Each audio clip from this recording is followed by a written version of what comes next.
안녕하세요. 유튜브 넘버원 축구 분석 전문 채널 골 때리는 TV 배팅맨입니다. 자, 오늘은 축구토토 승무패 3회차 최종 분석 및 최종 픽 영상 공유 드리는 날입니다. 골 때리는 가족분들 많이 기다리셨죠? 저도 항상 매주 승무패가 있을 때 이 시간이 항상 기다려지는 것 같습니다. 열심히 준비를 해서 왔지만 이번 주 굉장히 어렵죠. 이탈리아와 분데스리가의 합작 콜라보 승무패이기 때문에 어떤 또 말도 안 되는 상황이 나올지 예상하기 어렵긴 하지만 그렇다고 안 할 수 없는 거 아니겠습니까? 그죠? 자, 그리고 이번 주 승무패가 끝나고 나면 다음 주에는 승무패가 없기 때문에 시간적으로 좀 여유로워서 어떤 영상으로 찾아뵐지 고민 중에 있으니까 다음 주에 영상 뭐가 업로드 됐다 딱 하면 바로 눌러서 시청 좀 해주시면 감사하겠습니다. 자, 오늘 최종 분석 영상 업로드가 완료가 되고 멤버십 분들께 공유드리는 최종 픽 이미지는 내일 오전 중으로 올려드리도록 하겠습니다. 간혹 오해하시는 분들 계신데 멤버십 분들께 뭐 다른 최종 픽을 공유드리는 게 아니라 오늘 말씀드리는 저의 최종 픽을 영상을 안 보셔도 보실 수 있게 이미지로 공유를 드리는 겁니다. 오해하시면 안 돼요. 제가 말씀을 드리는 게 저의 분석이고 저의 판단을 말씀을 드리는 거지 1등 픽을 드리는 게 아니기 때문에 이걸 뭐 멤버십 분들께만 공유한다라는 건 있을 수가 없다고 생각을 하고 그렇게 멤버십 분들한테만 공유를 했는데 틀리면 제가 쪽팔리고 민망해서 못하죠. 제가 채널 오픈 초기부터 계속 말씀을 드렸듯이 앞으로도 쭉 제가 구매하는 픽 그대로 공유를 드릴 예정이고 제발 그대로 구매하시면 안 됩니다. 자신만의 생각을 기준으로 참조만 해주세요. 자, 그러면 축구토토 승무패 3회차 최종 분석 및 최종 픽 말씀드리기 전에 아시죠? 좋아요 눌러주시고 처음 오신 분들께서는 구독 눌러주시고 좋아요 눌러주시면 시작해 보도록 하겠습니다. 누르셨죠? 시작해 보겠습니다. 자, 1번 경기 볼로냐 대 헬라스 베로나. 일단 이 경기 최근에 볼로냐의 경기를 보신 분들이라면 볼로냐 승을 가기는 좀 힘들지 않나 생각이 들고 있습니다. 수비가 굉장히 좀 개판인 상황이다라고 말씀을 드려야 될 것 같고 물론 볼로냐에 정배당이 들어와 있긴 하지만 왜 정배당이 들어간 건지 좀 이해가 가지 않는 상황입니다. 또한 볼로냐의 주전 골키퍼 스코롭스키 선수 주전 수비수 실베스트리 선수가 출전이 불가하기 때문에 수비적으로 좀 불안이 여전할 거라는 생각이 들고 공격적으로도 소리아노, 오솔리니 같은 자원들이 살아나지를 않고 있어 보입니다. 반면에 베로나 같은 경우는 수비적으로 굉장히 좀 안정적이다라고 보이고 실점으로만 봐도 볼로냐 이번 시즌 실점의 반밖에 안 되는 수준이죠. 이런 상황에 베로나의 주요 결장자도 없어 보이고 물론 공격 자원에 파빌리 선수가 출전이 불가한 것으로 보이지만 베로나의 주 득점을 책임지는 쪽은 미드필더 자원들이기 때문에 큰 손실로 보이지는 않습니다. 또한 이번 시즌 원정에서 더 좋은 경기력을 보여주고 있는 베로나이기 때문에 이 경기 볼로냐의 무승부와 패배, 투픽이면 안전하지 않을까 생각이 드는데 일단 볼로냐가 이번 시즌 정배당을 받고 홈에서 무승부를 기록한 적이 없다는 것과 이미 최근 맞대결에서 2연속 무승부를 기록을 했기 때문에 3연속 무승부까지는 좀 안 나오지 않을까 생각이 들어서 볼로냐의 단통패 예상합니다. 2번 경기 도르트문트 대 마인츠.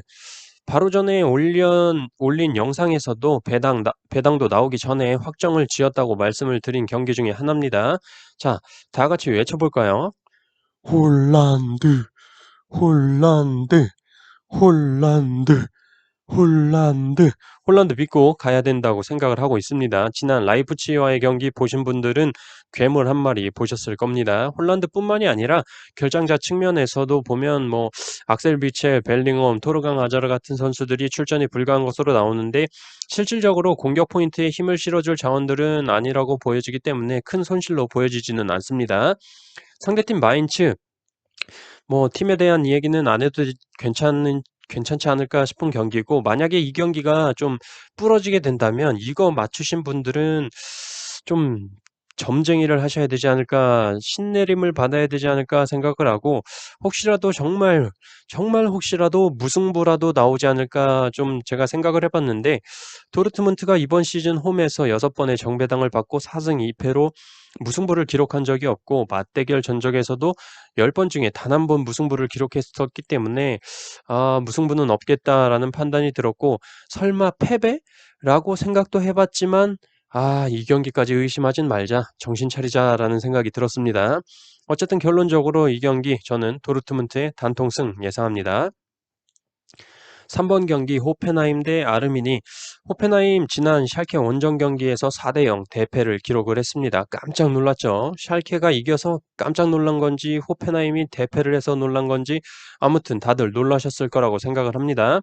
일단 호펜하임이 만들어가는 과정은 좋았지만 샬케 역습 한 방으로 실점을 했던 게 무너지게 된 결정적인 요인이었다고 보여집니다. 솔직히 승리가 없는 팀 만나서 깔봤을 거예요. 야, 우리 샬케 한번 신나게 패보자 하고 그냥 경기장 들어가서 수비 라인 이빠이 올렸다가 두드려 맞은 꼴이 됐죠. 물론 샬케의 매튜오페 선수의 거의 원샷 원킬 결정력도 한몫을 했습니다. 어쨌든 그렇게 패배를 기록한 호펜하임이고 상대팀 아르미는 헤르타 베를린을 상대로 1대0 2변이라면 2변인 승리를 거두면서 호펜하임은 충격패, 아르미는 충격승을 거뒀습니다. 이번 경기 충격 더비라고 불러도 되겠네요. 어쨌든 아르미가 헤르타 베를린에게 승리를 할 수 있었던 건 헤르타 베를린 수비가 진짜 헛발질하고 태클도 공보고 들어가는 게 아니라 그냥 힘들어서 누우려고 하는 태클인지 아무튼 개판이었습니다. 그리고 아르미가 공격 상황에서 동료를 활용하는 플레이를 좀 잘 안 하더라고요. 좀 수비한테 뺏길까 봐 그냥 자기가 공 받으면 미리 슈팅하는 느낌을 많이 받았습니다. 이런 경우에 슈팅 숫자는 늘어나겠지만 결정력적인 부분에서는 굉장히 떨어지겠죠. 결과적으로 샬케가 호펜하임과의 경기에서 보여줬던 뒷공간을 파고든다거나 라인을 깨는 움직임을 동료를 잘 활용하지 못하는 아르미에게서 찾아볼 수는 없을 것 같다라는 생각이 들고 호펜하임이 이번 시즌 홈에서만큼은 웬만하면 강팀들을 상대로도 이기든 지든 비기든 득점을 기록했었기 때문에 아르미를 상대로 충분히 득점에 성공할 수 있을 거라고 생각합니다. 저는 그래서 이 경기 호펜하임의 단통승 예상합니다. 4번 경기 볼프스부르크 대 라이프치히. 이 경기 전에 올려드렸던 영상에서 말씀을 드렸죠. 저는 이 경기 라이프치히의 승을 안 가져가겠다고 말씀을 드렸습니다. 저는 맞으면 맞고 틀리면 어차피 1등은 나가리가 되는 거니까 이변이라 생각되는 경기는 아예 틀어버린다고 말씀을 드렸었습니다. 일단 이 경기 생각보다 라이프치히의 투표율이 몰리지 않아서 조금 섭섭하긴 한데 어쨌든 볼프스부르크가 홈에서 5경기 연승을 기록 중이고 7경기째 무패를 기록 중으로 홈에서 이번 시즌 패배한 적이 없습니다. 그만큼 홈에서는 득점률이 올라가고 실점률은 떨어지는 좋은 모습을 보여주고 있고 라이프치히가 최근 공격진들이 좀 부진한 모습을 보여주고 있다는 점과 중원에서 좋은 모습을 보여주는 케빈 캄플 선수가 출전이 불가해 보여서 충분히 볼프스부르크가 우위를 잡을 수 있지 않을까 생각을 하고 있습니다. 일단 이 경기 더 이상 많은 말씀은 안 드리고 앞선 영상에서 말씀을 드린 것처럼 저는 라이프치히 승리를 안 가져가고 볼프스부르크의 승과 무 투픽 예상해 보도록 하겠습니다. 볼프스부르크 단통 패만 가져가시는 분들은 이변 가능성이 좀 제가 볼 때는 높다고 보이는 경기이기 때문에 투폴로 좀 가보시는 걸 추천드립니다. 5번 경기 쾰른 대 헤르타 베를린. 우선적으로 헤르타 베를린도 똥을 싸고 있긴 하지만 그래 헤르타 베를린이 된 똥을 싼다고 치면 쾰른은 거의 설사를 싸고 있다고 해도 과언이 아닙니다. 최근 경기에서 골을 못 넣고 있죠.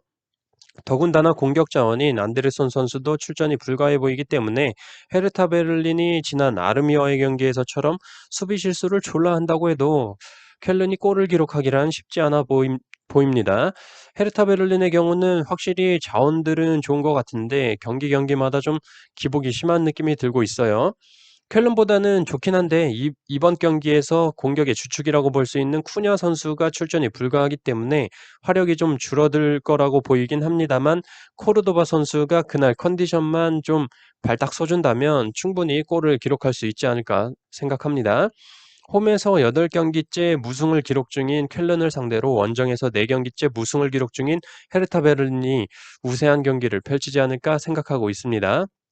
무승부 의심도 조금 가는 경기이긴 하지만 솔직히 최근 경기력으로 봤을 땐 똥 대 똥이 경기이기 때문에 괜히 투풀 썼다가 틀리면 더 빡칠 것 같아서 저는 이 경기 쾰른의 단통패 예상합니다.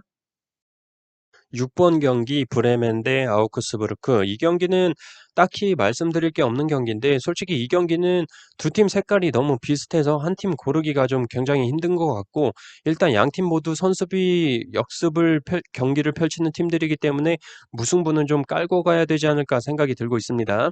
그리고 지금 브레멘 승에 투표율이 좀 더 몰리고 있는 것 같은데 저는 이런 비슷한 경기에서는 높은 투표율로 가기에는 조금 메리트가 없지 않나 생각이 들어서 특히 브레멘의 경우 이번 시즌 홈에서 승리를 한 적이 아르미를 상대로 단 1승밖에 없고 홈에서 3경기 연패와 5경기째 무승을 기록 중입니다.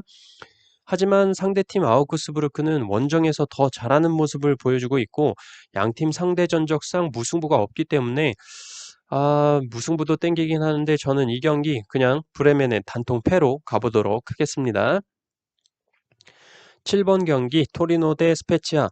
이 경기도 주중에 말씀드린 경기로 스페치아의 승은 안 보고 있다고 말씀을 드렸습니다. 기본적으로 승격팀으로서 이번 시즌 연승이 없는데 지난 주말 나폴리를 상대로 승리, 이번 주중 경기에서 삼프도리아를 상대로 승리를 기록하면서 2연승을 기록을 했습니다. 그렇기 때문에 1부 리그에서 잔뼈가 굵은 토리노를 상대로 원정에서 스페치아가 3연승을 할 거라는 생각이 전혀 들지를 않습니다. 또한 골대법으로도 승과 무 확률이 41%로 동일하게 나오면서 토리노의 승과 무 둘 중에 한 가지의 결과가 나올 확률이 높다고 보여지고 또한 이번 시즌 홈에서 단 한 번도 승리가 없던 토리노지만 주중 AC밀란과의 경기에서 0대0 무승부로 가는 접전을 펼쳐주는 경기력을 보여줬고 에이스인 벨로티 선수를 후반 90분에 교체 투입하는 등 좀 체력적으로도 관리가 되어지지 않았나 생각이 듭니다. 저는 그래서 이 경기 토리노의 승과 무 둘 중에 하나를 선택하기로 이미 생각을 해놨었고 배당적인 측면으로 토리노의 승에 가깝다고 보여지기 때문에 저는 이 경기 토리노의 단통승 예상합니다. 8번 경기 슈투트가르트 대 메넨글라드바흐. 양팀 모두 공격적으로는 굉장히 좋다고 보여지기 때문에 대등한 경기 양상이 펼쳐질 거라고 예상이 되지만 문제는 슈투트가르트의 이번 시즌 홈 경기 성적으로 보여집니다. 홈에서 4무 3패로 승리를 하지 못하고 있고 경기를 주도하더라도 효율이 떨어지는 경기력을 보여주고 있습니다. 반면에 메넨글라드바흐는 지난 경기에서 바이에른 뮌헨을 3대2로 꺾으면서 이변을 일으켰습니다. 물론 챔스도 나간 메넨글라드바흐이기 때문에 충분히 이길 수도 있긴 하지만 최근에 조금 부진한 성적을 보여줬던 건 사실이기 때문에 확실히 뮌헨을 잡고 기세가 많이 올라갔을 것으로 보여집니다. 이번 경기에 띠랑 선수가 출전을 하지 못하는 건 아쉽지만 엠볼로, 플레아, 호프만, 슈틴들 같은 공격적인 작업에서 뛰어난 선수들이 많이 포진해 있기 때문에 메넨글라드바흐가 유리한 경기를 펼칠 것 같지만 슈투트가르트 역시 뛰어난 골 결정력을 보여주고 있기 때문에 사실 메넨글라드바흐를 상대로 홈에서 승리가 없는 슈투트가르트가 승리를 할 거란 생각은 들지 않아서 저는 이 경기 슈투트가르트의 무와 패 투픽 예상합니다. 9번 경기 삼프도리 대 우디네세. 저는 이 경기 간단하게 생각을 했습니다. 솔직히 둘 다 고만고만해 보이는데 삼프도리아의 경우는 경기력 기복이 좀 큰 편이라서 인터밀란을 홈에서 잡고 원정에 가서 스페치아한테 패배를 하는 모습을 보여주고 있는데 어쨌든 이번 경기 삼프도리의 홈에서 펼쳐지는 경기이기 때문에 기본적으로 우디네세보다는 삼프도리의 사이드라고 생각이 들고 저는 결정적으로 우디네세의 주전 공격수 푸세트 선수가 출전이 불가한 게 가장 좀 큰 타격이지 않나 생각이 들고 있습니다. 잘 못 나가는 팀일수록 에이스들의 무게감이 큰 모습을 보여주는데 공격에서 가장 많은 골을 넣고 있는 푸세토 선수의 출전이 불가한 점은 확실히 크다고 보이죠. 물론 삼프도리도 주전 미드필더 양크토 선수가 경고 누적으로 출전이 불가하지만 우디네세만큼의 큰 타격은 아니라고 보여집니다. 결론적으로 홈에서만큼은 강팀들을 상대로도 좋은 모습을 보여주고 있는 삼프도리이기 때문에 저는 이 경기 삼프도리의 단통승 예상합니다. 10번 경기 나폴리 대 피오렌티나. 일단 이 경기 많은 분들이 나폴리 승으로 몰리고 있는데 저도 역시 나폴리의 승을 봤지만 뭔가 계속 불안하다라는 느낌이 굉장히 크게 다가오고 있습니다. 뭔가 좀 쎄한 거 있잖아요. 나폴리와 피오렌티나 일단 최근 5번의 맞대결 전적을 보시면 2승 1무 2패로 굉장히 팽팽한 모습을 보여주고 있습니다. 최근에 피오렌티나가 부진한 모습을 보여주긴 했지만 유벤투스를 원정에서 0대 3으로 잡았었고 주중 컵 경기에서 인터밀란과 연장까지 가는 혈투 끝에 패배를 하긴 했지만 인터밀란을 상대로 어쨌든 좋은 경기력을 보여줬습니다. 그렇기 때문에 저는 나폴리가 인터밀란과 연장까지 간 피오렌티나보다 체력적으로 유리하다고 보이고 기본적으로 공격 자원 로사노, 인시네, 메르텐스 공격적으로 충분히 좋은 자원들이 있기 때문에 나폴리의 승은 기본적으로 가져가야 된다고 생각을 하지만 주전 수비수 마놀라스와 디로렌조 선수가 출전이 불가하기 때문에 수비적으로는 좀 안정감이 떨어질 것으로 보이기 때문에 결장자가 없는 피오렌티나가 한번 득점을 노려볼 수 있을 만한 상황이 좀 충분히 있을 것이라고 생각이 듭니다. 그래서 결과적으로 이 경기 나폴리의 승과 무 투픽으로 예상해 보도록 하겠습니다. 11번 경기 크로토네 대 베네벤토. 이 경기도 주중 영상에서 말씀을 드렸죠. 두 팀 모두 승격팀이기 때문에 생소한 팀들이지만 일단 크로토네가 리그 꼴찌인 20위를 달리고 있고 이번 시즌 17경기에서 단 2승밖에 거두지 못했지만 같은 승격팀 베네벤토는 리그 10위를 기록 중이고 17경기 중에 6승을 거두면서 승격팀치고 굉장히 좋은 결과들을 보여주고 있습니다. 기본적인 경기력으로 베네벤토의 무게가 실리고 맞대결 전적에 있어서도 6번 동안 단 한 번도 무승부가 나온 적이 없고 항상 정배당이 주어진 팀이 승리를 한 것을 볼 수 있었습니다. 하지만 홈팀이 항상 이겼다는 점도 있기 때문에 조금은 마음이 걸리는 부분이긴 합니다. 어쨌든 결장자적인 측면으로도 크로토네는 주전 수비수 루카 말로네, 주전 미드필더 레카, 몰리나 선수가 출전이 불가하고 베네벤토는 주전 수비수 레티지아, 주전 미드필더 스키아타렐라 선수가 출전이 불가합니다. 결정자적인 측면으로도 크로토네가 좀 더 손실이 커 보입니다. 또한 승무패 11번 번호대에서 가장 많은 정배당이 출연했다라는 데이터도 있어서 모든 단서들이 크로토네의 단통패를 보고 있습니다. 저는 그래서 이 경기 크로토네의 단통패 예상합니다. 12번 경기 이프랑크 대 샬케 공사. 일단 이 경기 이프랑크의 승무 사이드라고 기본적으로 생각을 하고 있었습니다. 주중 영상에서도 말씀을 드렸죠. 기본적으로 홈에서 이번 시즌 7번의 경기 동안 2승 5무로 단 한 번도 패배를 기록하지 않으면서 7경기째 무패를 기록 중인 이프랑크이기 때문에 홈에서 샬케를 상대로 질 거라는 생각은 전혀 들지가 않고 상대팀 샬케의 경우 원정에서 실점률이 거의 홈에서 실점률에 비해 2배나 실점률이 더 커집니다. 물론 홈에서의 실점률도 크지만 원정에서 더 먹힌다는 소리예요. 그리고 오늘 낮에 소식이 들려왔죠. 멤버십 회원분들 골 때리는 TV 승무패 토론방에서 말씀을 드리긴 했는데 이프랑크의 공격수 루카요비치 선수가 돌아왔습니다. 기본적으로 이프랑크에서 뛰었던 선수이기 때문에 선수들과의 호흡은 문제가 없을 것으로 보이고 안드레 실바와 투톱을 이룰 것으로 보이는데 확실히 공격의 무게감이 커질 것으로 보입니다. 결정적으로 이프랑크는 주전급 결장자가 없다고 보여지지만 샬케의 경우 주전 미드필더 마스카렐, 셰프, 벤탈렙, 부젤라브 선수가 출전이 불가하기 때문에 중원에서부터 이프랑크에게 밀려버리지 않을까 생각합니다. 그래서 저는 이 경기 더 이상 말해봐야 의미가 없다는 생각이 들어서 이프랑크의 단통승 예상합니다. 13번 경기 아탈란타 대 제노아. 자, 이 경기 일단 아탈란타 승 박아놓고 시작을 해야겠죠. 최근에 부상자들도 거의 모두 복귀를 했고 경기력적으로도 다시 옛날에 미친 공격력의 아탈란타로 돌아오고 있는 것 같습니다. 하지만 이 경기도 뭔가 굉장히 찝찝한 게 평소 같으면 그냥 아탈란타 승 찍어버리고 말겠는데 왜 이렇게 뭐가 찝찝하지? 뭔가 똥 싸고 휴지로 안 닦은 느낌이 계속 들어서 찾아봤더니 지난 12월에 챔피언스리그 미트윌란과의 경기에서 1점 초반대에 정배당을 받고 무승부를 했던 기억이 저의 무의식 속에 남아 있었습니다. 신기하죠? 그때 충격이 얼마나 컸으면. 자, 그래서 쭉 보니까 아탈란타가 특이하게도 생각보다 많이 낮은 정배당을 받으면 가끔 엿을 매기는 경향이 있다라는 게 보였습니다. 그래도 제노아의 승은 없다고 보이고 무승부의 가능성에 대해서 말씀을 드리는 거예요. 그래서 주중에 칼리아리와의 컵 경기가 있었는데 그때도 거의 지금과 비슷한 1점 초반 정배당을 받았길래 주중에 아탈란타가 1.2대 정배당 승리를 하면 주말 승무패에서 아탈란타 승에 물을 바쳐야겠다라고 생각을 하고 있었는데 칼리아리 상대로 3대1로 아탈란타가 승리를 거뒀죠. 그렇기 때문에 저는 이 경기 물을 바쳐야겠다고 생각이 들었고 마침 또 이번 시즌 컵 경기 제외하고 리그 최다 연승이 아탈란타가 3연승인데 현재 3연승을 기록 중이라는 점으로 봐서 저는 이 경기 아탈란타의 승과 무 투픽 예상합니다. 14번 경기 인터밀란 대 유벤투스. 이 경기는 어느 팀 하나 고르기 굉장히 어렵다고 말씀을 드리고 싶습니다. 인터밀란은 홈에서 5경기 연승과 6경기째 무패를 기록 중이고 유벤투스는 원정에서 3경기 연승과 8경기째 무패를 기록 중이기 때문에 용호상박의 대결로 보이고 인터밀란은 주전 수비수 암브로시오 선수가 출전이 불투명하고 유벤투스는 주전 수비수 쿼드라도 데리어트 선수가 출전이 불가하고 미드필더의 맥케니 그리고 공격의 키에사 선수와 디발라 선수가 출전이 불가해 보입니다.